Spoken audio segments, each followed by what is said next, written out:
me and my career. I've been in the financial services business forever, my entire career, literally graduated right out of college into the financial services business.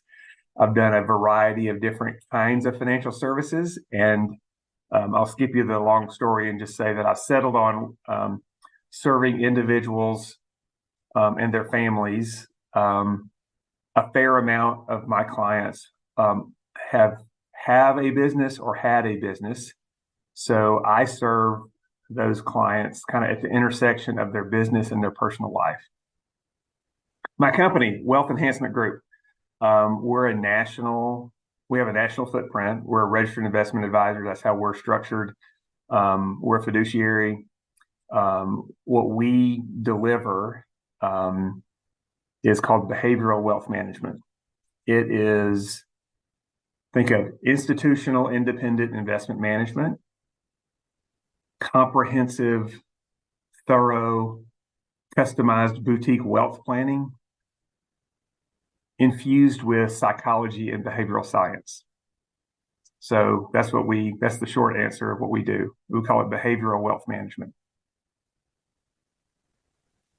Our job is advocacy. Our job is to think on behalf of our client and help them spot opportunities and also identify dangers and help them navigate, whatever's in front of them.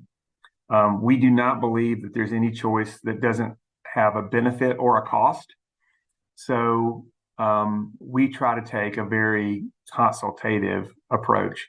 We don't believe that we have the right answers for our clients. Our job is to help them discover what their right answer is for them, because they have to live with it. So I like Frank and Oaklyn because they have structured their whole business not to have some specific incentive around a certain event, a business transaction, let's say. They serve much like I do. And I like that. I think that puts Frank and his team on the same side as the client, where there's not a misalignment of priorities. Well, I think I'll use two specific examples. One client was already in discussion with the ultimate buyer. This client had been receiving, sort of unsolicited calls. Hey, we'd like to talk to you about buying your company. We'd like to partner with you. And so this client was already sort of in the conversation. And what Frank delivered there is, I guess, it was a reflection of his experience and wisdom. They were already, back and forth dialogue. And what he was able to do is say, hey, what if we craft the message a certain way to try and affect a certain outcome? And it was very helpful. So, the parties were already talking positively.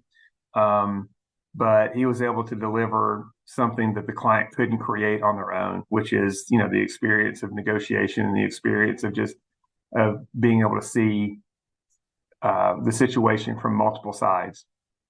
The other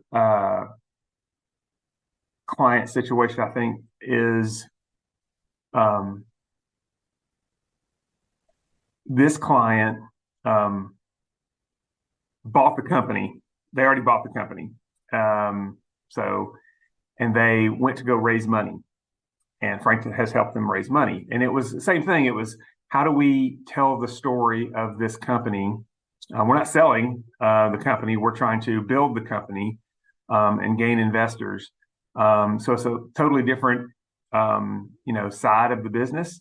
But he was able to help them. And, the client ultimately felt like she said, I can't, I always needed to ask Frank. I need to get Frank's input. So I would say that, one of the things that the value is, I would say the consultative approach, but also just the spectrum of advice, the diverse kind of advice that's available.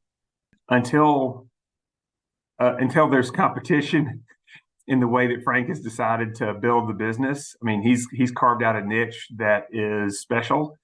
And so he's not for everybody, of course, but if you're trying to get exposure to all the different ways you can get advice, you have to include Oaklyn.